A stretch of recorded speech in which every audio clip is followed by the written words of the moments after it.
Hi, I'm Joaquin van Schoren. Welcome to Lecture 5 in our machine learning course. And today we'll talk all about ensemble learning, or how we can build multiple models and then combine their predictions to get better predictions overall. So we've seen that different models will make different mistakes. If you have to predict a certain point, one model may get it right, another one cannot. And maybe for another prediction, it's the opposite. So can we build multiple models and then combine their predictions? Maybe just average the predictions and then hopefully do better overall. So that's the idea behind a voting classifier. It's a very simple method where we build multiple models and every model is given a vote on every prediction for the class label. There's different ways of doing that. So the simplest way is to do a hard vote. So say that we have 10 models and 6 models predict positive and 4 models predict negative, then we just say positive because that's the majority vote. Now in case there is a tie, say 5 positives and 5 negatives, we typically just order the classes 0, 1, 2 and so on, and then the class with the smallest number wins. Just a tiebreaker. A more interesting way of doing this is a soft vote.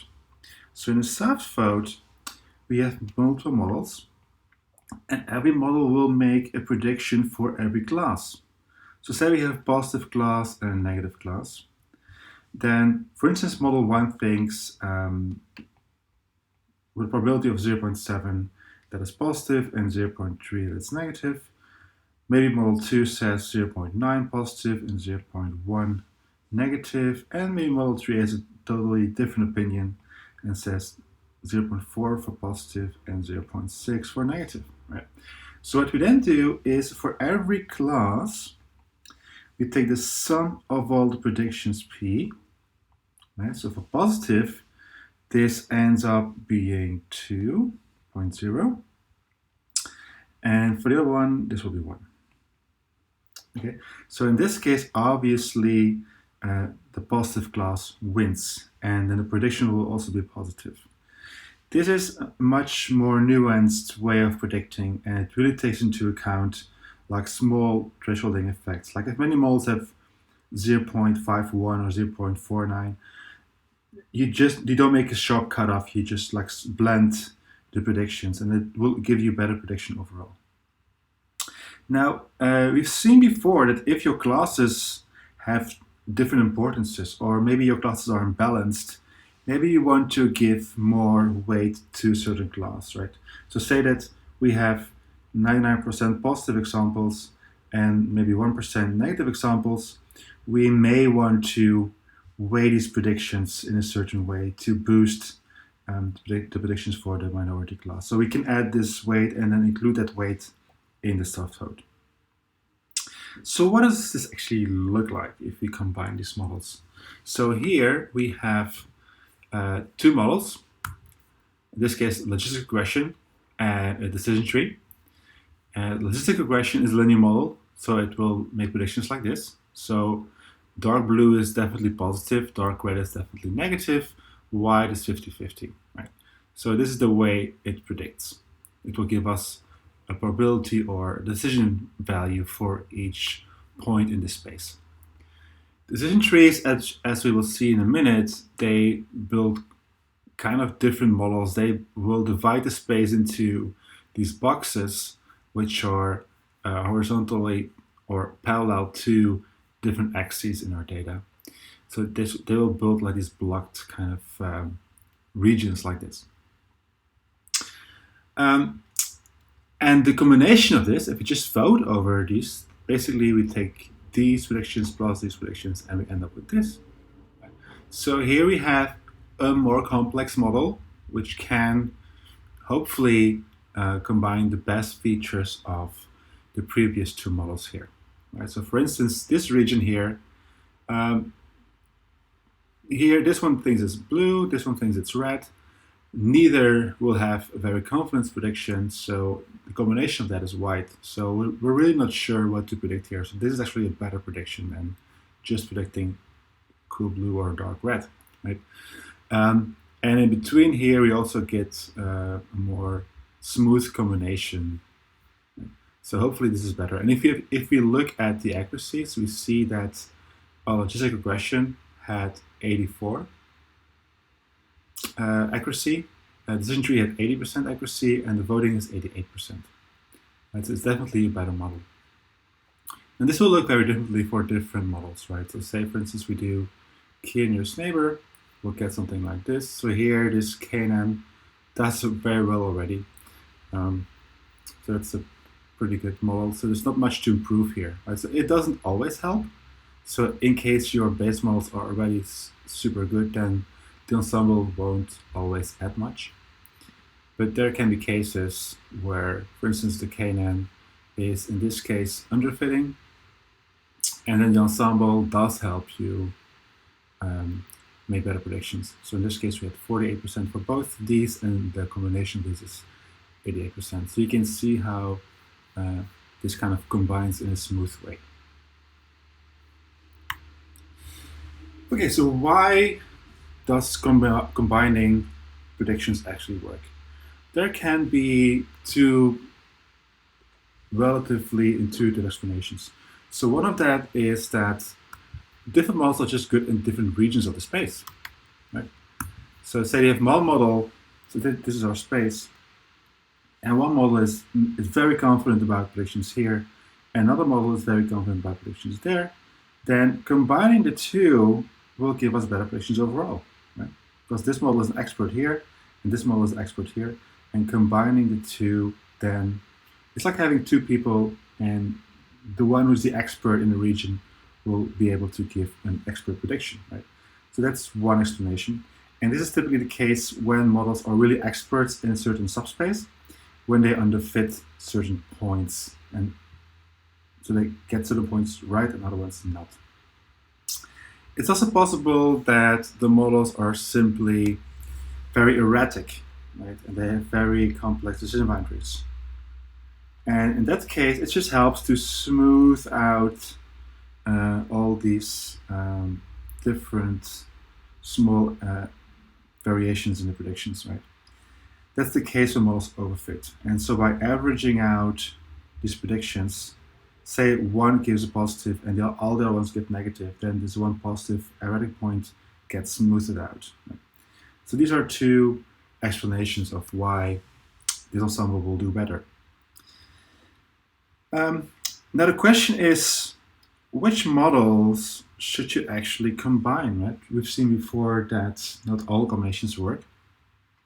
So there must be a way that we can think about this in a reasoned way and build ensembles that work well. So we have a good tool for that, that's bias-variance analysis, which we discussed in the previous course.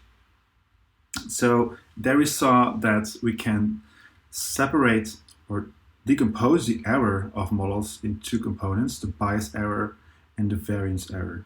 So remember, the bias error were points which were always misclassified, no matter which sample of the data you give the model. Right, so if you want to predict this, remember this figure, right? So it's off the mark and it's always wrong. And no matter how you build the samples. Or you can have high variance, which is you're always wrong as well, but you are all over the place, basically. Right? Depending on which sample of data you look at. So, and when we analyze models, we can see that some models have high bias and low variance. Typically, these are models that underfit, like linear models or very shallow decision trees.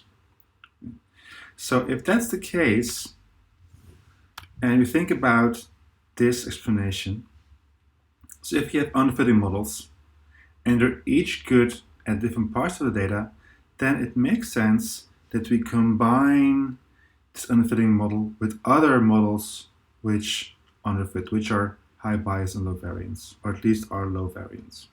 Right?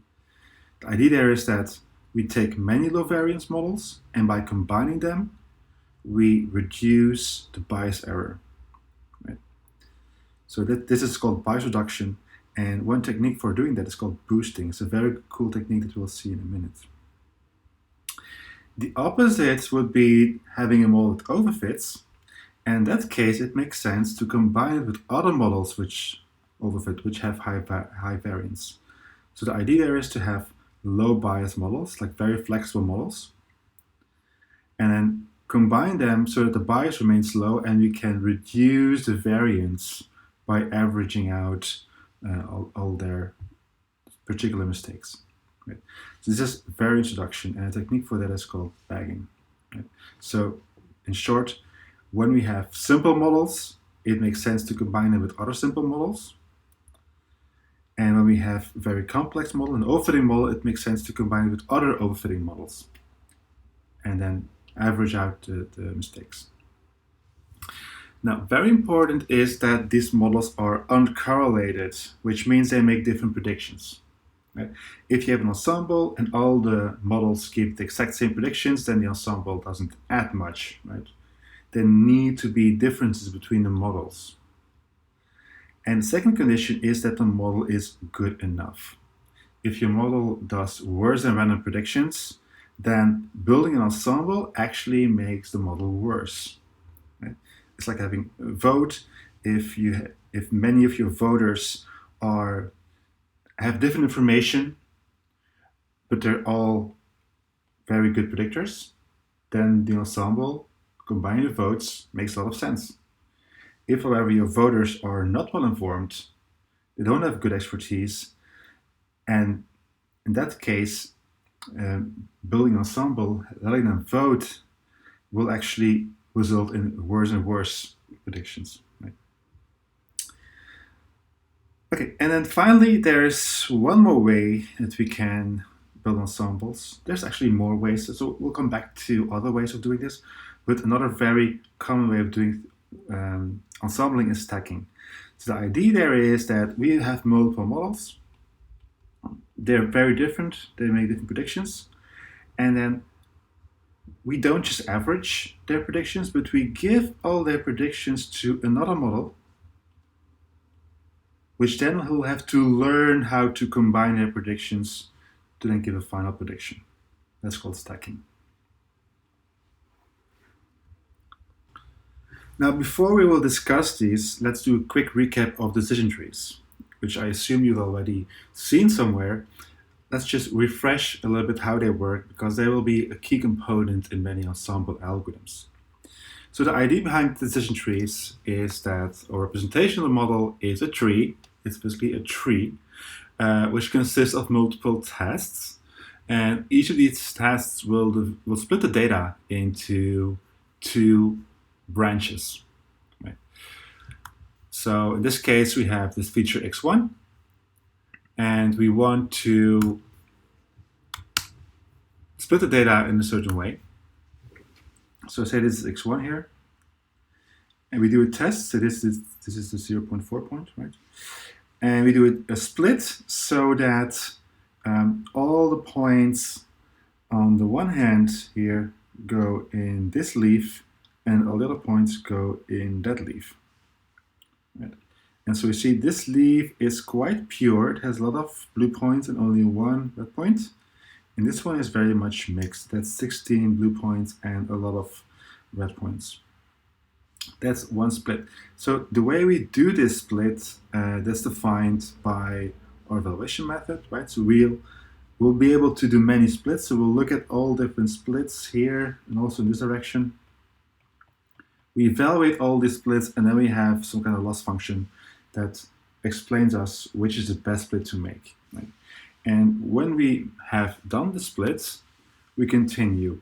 So the optimization technique here is a recursive heuristic greedy search. It's called Hunt's algorithm, which simply just iteratively splits the tree further and further. So in the next iteration, let's go one level deeper. We split those leaves again. So this leaf here, this was this one, right?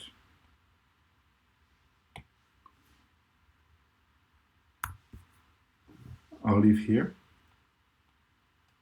is split in two. We have now this one, which has 7 points and no red points. And in this one, which has now 9 blue points and the rest negative. And then the same here for the remainder here. All these guys end up in this sleeve, and all these guys end up in this sleeve. So now you see that these sleeves are already pure, so there's no point in splitting them up further. So we're done here. Same here, same here. The only thing we can still split is this sleeve here. So in the next iteration, we'll do exactly that. So we'll split that leaf up further, and we can keep continue doing this until either all the leaves are pure or we have some other stopping condition. So typically we kind of pre-prune the tree by, for instance, setting a maximum depth. So for instance, we say we only go down to like 4 levels, or we go only down to 10 leaves and then we stop. Or we can look at how big these leaves are and stop when these leaves get pretty small. When there's only a few points left, we can decide to stop there. So there are different ways of stopping the tree from growing. And sometimes you won't have very deep trees, sometimes you want to have very shallow trees. So we'll get back to that in a minute. So how do we decide what's the best split? So there's different ways, again, of doing that. For classification, at least, the simple idea is that we look at our leaf, and so say we have this leaf, and this leaf has 3 positives and 2 negatives, right? Then the frequency of the positive is 3/5, the frequency of the negative is 2/5, right? So that's a prediction that the leaf makes. When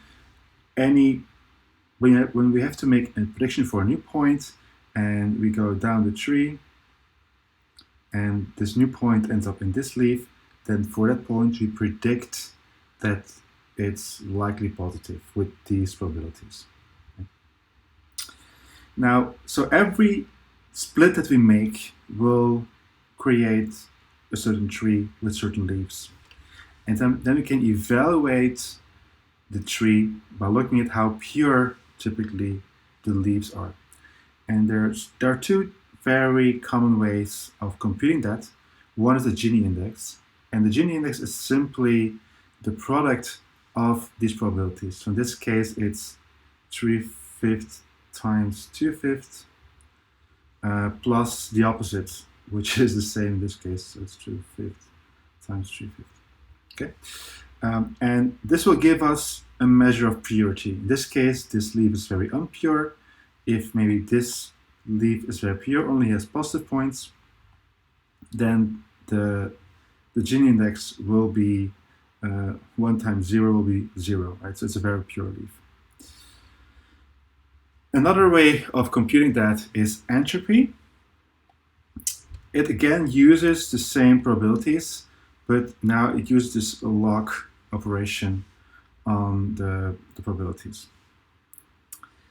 It will result in very similar scores if you would actually plot the scores as I do here.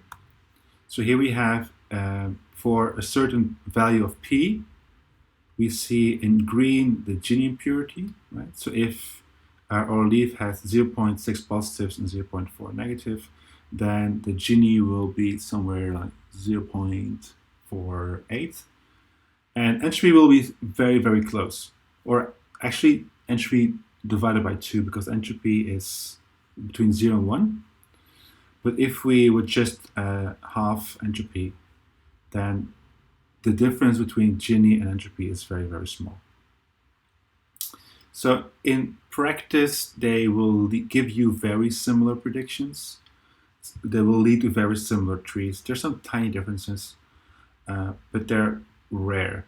So you could optimize this. So you could try Gini index and entropy and see which one works best for your data. That's totally fair. On average, it's not a major difference. And for that reason, Gini is often preferred because it's easier to compute. This is just a product, while this involves a log operation, which is much more expensive, right? So if you want to be fast, then Gini-index is the way to go. And then, okay, how do we decide when to make a split? Well, we basically just compute the gain, and the gain is the difference between the entropy of our, or the Gini-index of our original leaf, x, all the points x in that leaf, and what happens if we split that leaf. So now we end up with an entropy for this leaf and entropy for that leaf. And if now the entropy has reduced a lot, and so if the sum of these entropies is lower than our original entropy, then it's a good split. And so we choose the split that creates the biggest gain, the biggest reduction in entropy or Gini-index after the split. And we will simply, so the gain is original entropy minus the sum of our new entropies of the leaves, weighted by how many points there are in the leaves. So if there, in this case, are 6 out of 10, then this is 6 out of 10 times the entropy of this. And if there's 4 points here, it's 4 out of 10 times the entropy of that. So we weighted by the number of points in the leaf. And the split that gives us the biggest gain is the one that wins. Right. That was classification. We can also use it for regression. And it's actually very similar. The only way that it differs is the way we compute what is the best split. The loss function will be different, of course, right? So in this case, we have one feature, x, data here, and we split that. So in one tree, we go down to level 2. So we split the data first in 2. For instance, here, that's our first split. So this is the left side here, and this is the right side. And then we split this up further. And then we have a second split here. Right? So this one is this leaf, this is this leaf, and this one also is split up into here. And then this is this leaf, and this is this leaf. So all these points end up there. And then the prediction that each leaf makes is the mean of all the points in that leaf, right? So in this case, we have 4 points in this leaf, and the mean is here. So that's the prediction for the entire leaf. Any point that ends up here that you want to predict will be predicted the mean value of all the points in that leaf. Again, for this leaf, in this case, the mean of all these points here will be this, like 0.9. In this leaf, the mean is this, and in this leaf, the mean is that. So we see that this will lead to kind of a stepwise prediction, which is non-smooth, right? So if you want to predict here or here, even though the input is very similar, the output will be very different, right? So it's not smooth. Another problem is that trees cannot extrapolate because they always predict the same value from here until infinity, right? This is up to infinity, the same value here. So if you see here, if our training points are the orange points and the test points are the blue points, because all the test points happen to be in this leaf, they all predicted the same mean of these training points. So it's not capable of learning something like this or something like this, right? Because if your data is out of sample, if it's not within the same distribution as training data, then this will give you typically very bad predictions. There's something to keep in mind whenever you use regression trees. And also when we talk about ensembles later, keep this in mind that you should not use them whenever you want to extrapolate. So we will see actually that regression trees are used a lot in like boosting algorithms, which are one of the most powerful algorithms that you can use. But they cannot extrapolate. So never use them whenever your test data is outside the range of your training data. Oh, and you can see that in this case for level 2, it's kind of a simple model, right? So it's probably underfitting the data. It's not capturing this wave very well. If we made the tree go deeper, like to level 5, we can see that, the stepwise function follows this wave better, but it's also starting to overfit, right? It's kind of making excursions into these individual points here. So that's obviously overfitting happening. It's fitting individual noisy points. So that's not ideal. But this is actually a feature we will build upon. Like we said before, when we build ensembles, we either take simple models, so in this case shallow trees, for boosting, and we will take very complex overfitting trees for bagging. Now, a very interesting property of trees is because they use this kind of information about how informative the feature is, it splits the data based on whether the features tell us something about the target, right? If splitting a feature makes prediction easier, then this feature tells us something about the target that we want to predict, right? So by that nature, because it uses that kind of loss function, decision trees are a good way to estimate how useful a feature is. And we will typically measure that in terms of which features actually occur in the splits.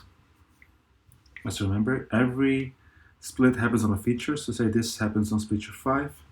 This split here happens on feature 3. And this split happens on feature 5 again. Right? Then we can basically deduce that all the features that end up in the tree, that are used in the tree, are important. And even more, if they are used high up in the tree, then they are even more important. And if we do that, then, well, we build trees that are typically very deep. And then we look at which features actually appear in those trees, and then we use that to compute feature importance value. This is one example for the breast cancer dataset. So this is all different features about properties of the observed cancer. And for instance, in this case, this worst radius is used over and over in the tree. And that's why this has a very high importance. And there are some other features which are also important, and some apparently which are not used in the tree at all, are therefore not important.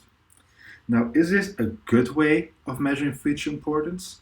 Well, not really, because decision trees, they tend to be very unstable. If you give them slightly different training data, they may split it out differently. So this feature, if instead of features 5, we split on feature 6, because our training data is slightly different, then if 5 has the same information as 6, then feature 5 may not appear at all anymore in the tree. Right? So depending on exactly which the training points the model sees, these features can be very different. So that's why these ones are not used so much. But if you build many trees and then average over that, that will give us a good indication of feature importance, and we'll come back to that in a minute. Now, we talked about bias-variance analysis a lot, and we can do this for decision trees as well. So in this case, we build multiple decision trees and we change the depth. So we start with trees which have very low depth, like only 2 levels, and other trees which are very deep, which are up to 10 levels. And then we see that trees which have very small amount of levels, like two levels deep, they tend to have a high bias error and a low variance error. So they are high bias, low variance, they are overfitting.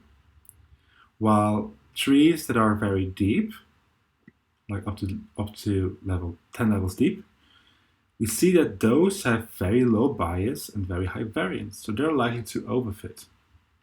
Right, the optimum is somewhere here. So if this is the total error, the optimum for this tree will be somewhere here. So if you would be using a tree by itself, we would kind of want to tune that and go for a tree of depth 5. But as we will see, we'll ignore that when we build ensembles. And whenever we want to do bagging or variance reduction, we'll take very deep trees which have high variance and low bias. We'll keep the bias low and we'll try to reduce variance by building many trees. Vice versa, if we want to do boosting, we'll take trees which are very shallow, which have low variance and high bias, and we'll try to reduce the bias by building many shallow trees. So let's look at how bagging works. Now, bagging is short for bootstrap aggregating. It means we take a bootstrap sample of our data, or multiple bootstrap samples of our data, we build models and then we aggregate or average out the predictions of these models. So you want to do bagging whenever you want to reduce overfitting. So whenever your base models are all highly overfitting, and then you want to average out the individual predictions as to reduce their variance. Right?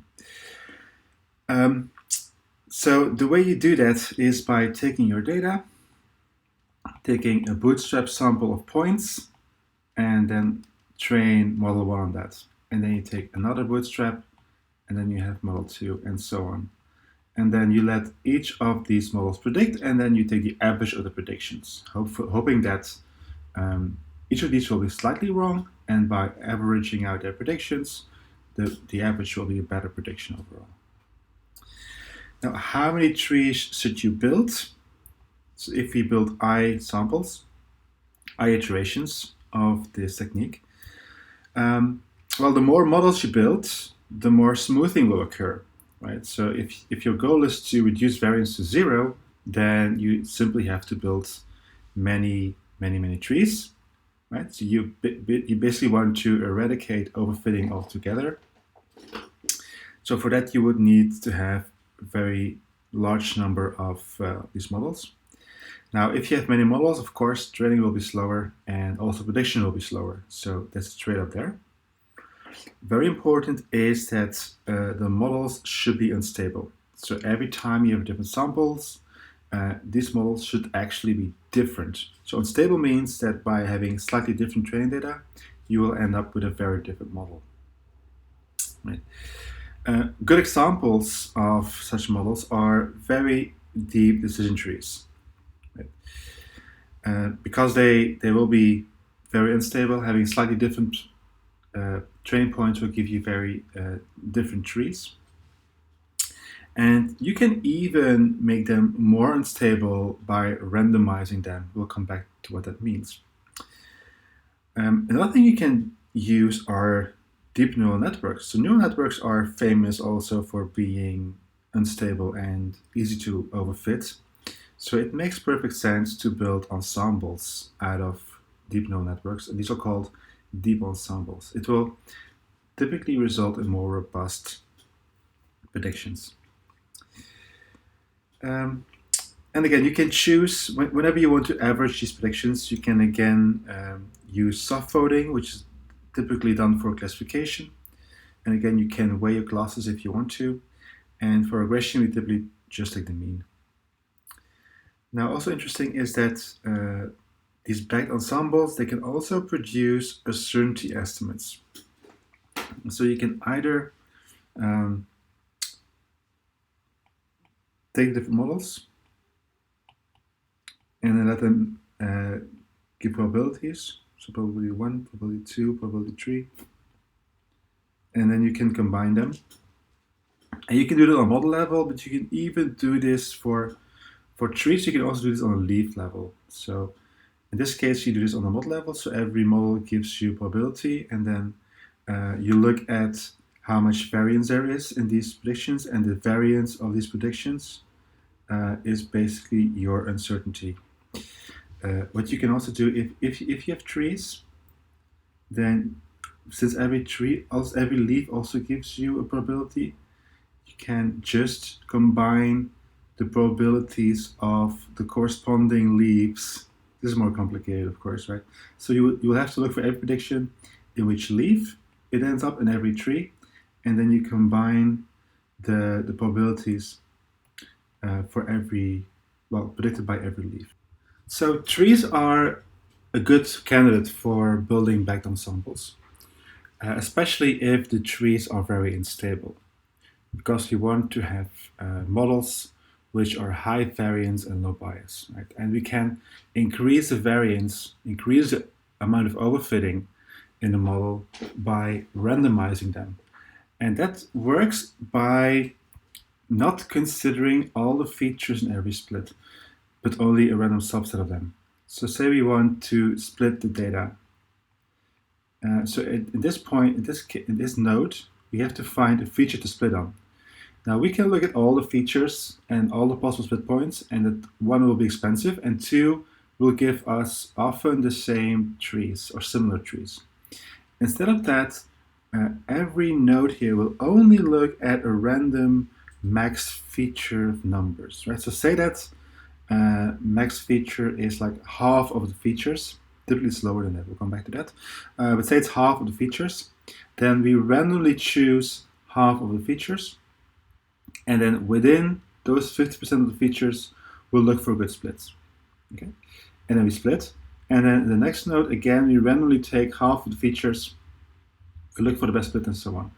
And so because we take a random sample of the features every time you make a split, these trees will be more randomized than normal decision trees. And this will again increase their variance, and that's what we want when we do bagging. You can even take this, and so what this does is that every tree will be different. So they're all deep trees. We let the trees go deep because we want overfitting. Right? So every tree here will be very different. You can see here that, well, some of them are very, very different, and especially here you can see a lot of overfitting happening in the tree.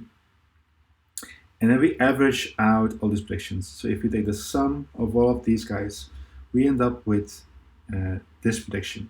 So you can see that it's still blockish, but you can see it can learn concepts with which the individual trees could never learn, right? So the ensembling definitely gives us a better model. Now you can take this to the extreme, and these are extremely randomized trees. And in that case, you don't look at all. So say you have half of the features you want to look at. So normally you would look at all the possible split points for all the features, right? In extremely randomized trees, we don't do that. So we take our random 50% of the features, but then we take one random split point for every feature. We see which one is the best, and we take that one.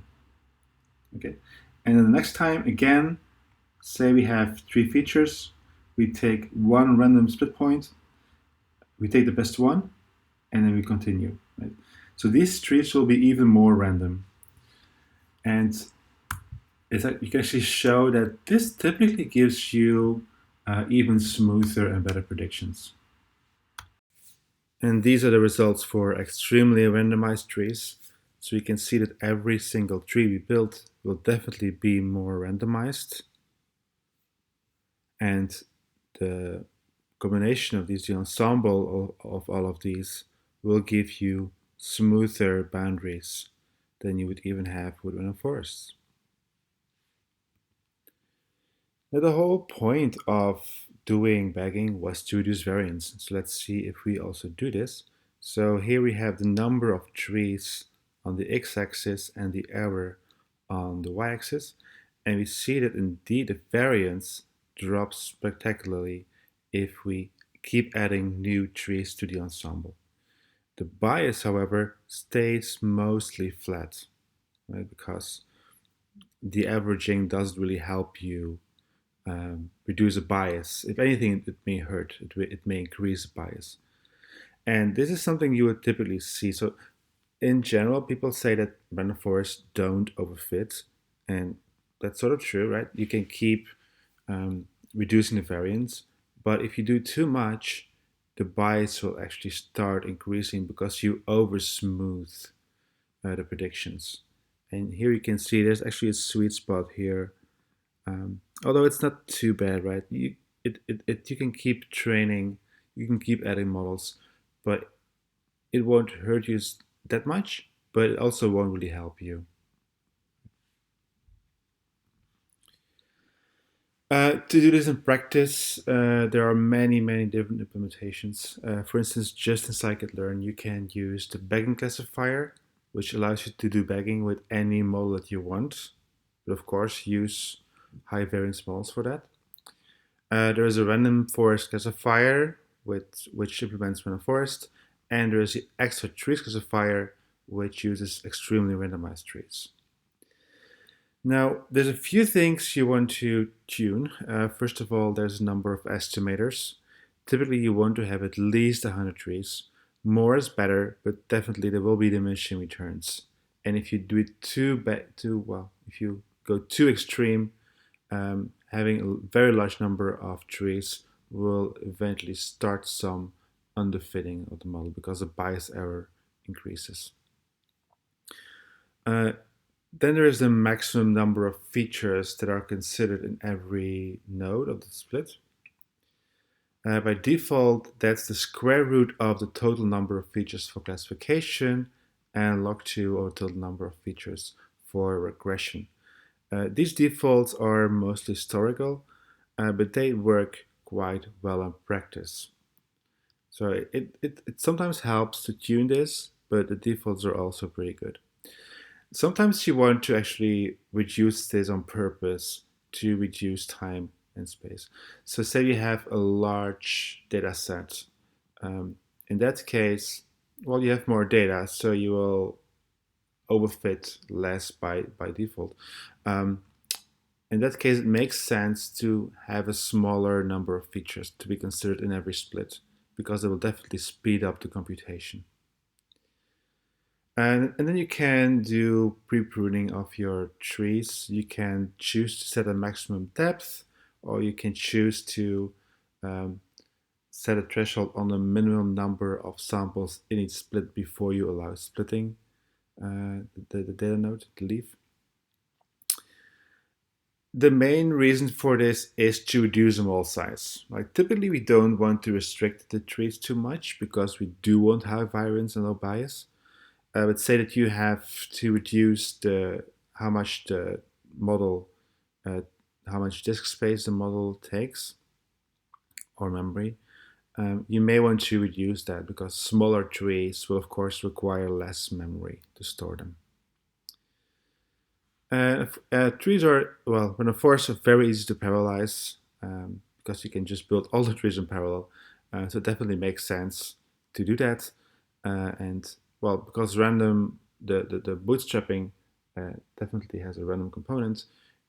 If you do want to have reproducible models, set the state of the random generator. An interesting aspect of random forest is that they don't use all the data for training the trees. Because you do bootstrap, so this means that you sample from the full data set with replacement, so you'll choose some points multiple times, and it means at some points, typically around 33-34% of points, you don't sample randomly for one specific tree. You may use them for another tree, but for the one specific tree, you won't use them for training. So you could use these for testing that tree. We call these the out-of-X samples. And so it's possible with some bookkeeping to use this as a validation set to do stuff like model selection. If you want to tune your hyperparameters, for instance, you can do that on the out-of-X samples. Well, because the out-of-X samples are different for every tree in the ensemble, it will require some bookkeeping. But this is luckily implemented, so you can just ask for the out-of-X score. And it's actually shown that these are as good as cross-validation estimates. They're slightly pessimistic, but when you're just using this for model selection, that's totally fine. Here you can see, for instance, an experiment where we have three possibilities for the max number of features to use in each split. And we use the out-of-bag error rate for that. And we see, for instance, here that the square root is actually a pretty good default. It gives you pretty low errors, even if you have a very large forest. A very, very useful thing from around the forest is that because you build, for instance, 100 trees, um, looking at which features occur in these trees tells you a lot about how useful these features are.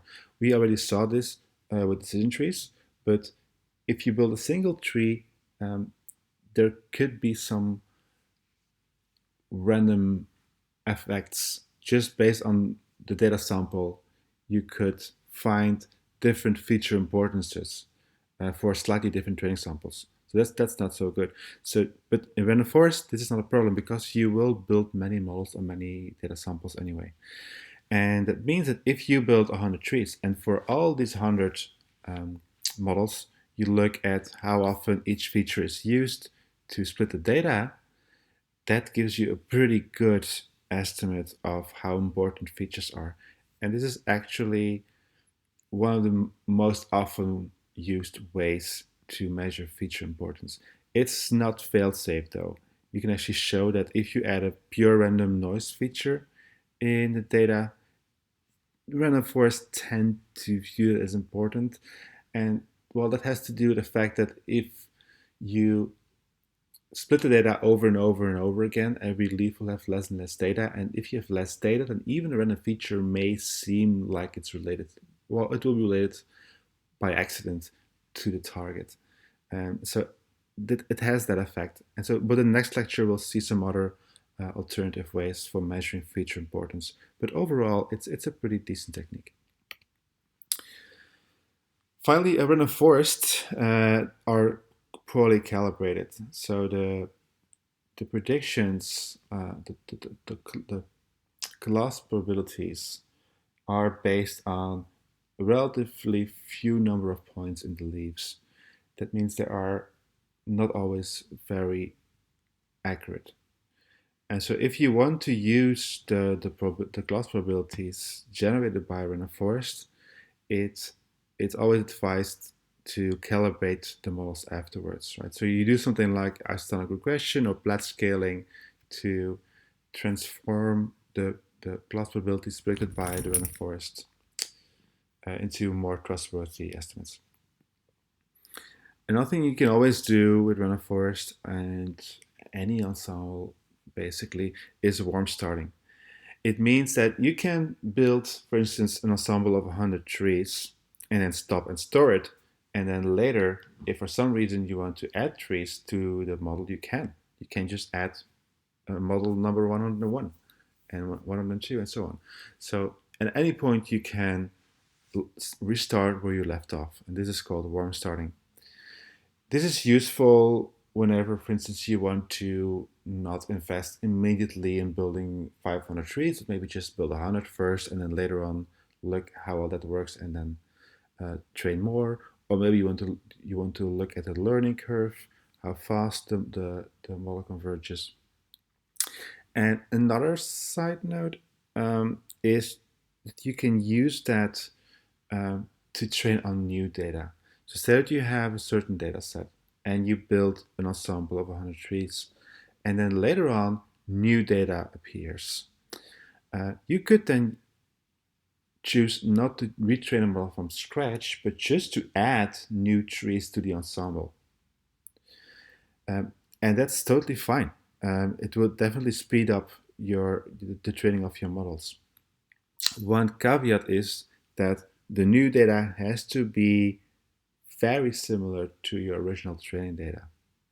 If there's any concept drift, that means that your new data will be conceptually different from your old data, then this is not recommended, right? Because you will have trained a random forest model on old data, which is not representative for new data anymore. So in that case, you should not do that. Now, boosting is a bit more robust against this because boosting is autocorrecting. We'll talk about that later.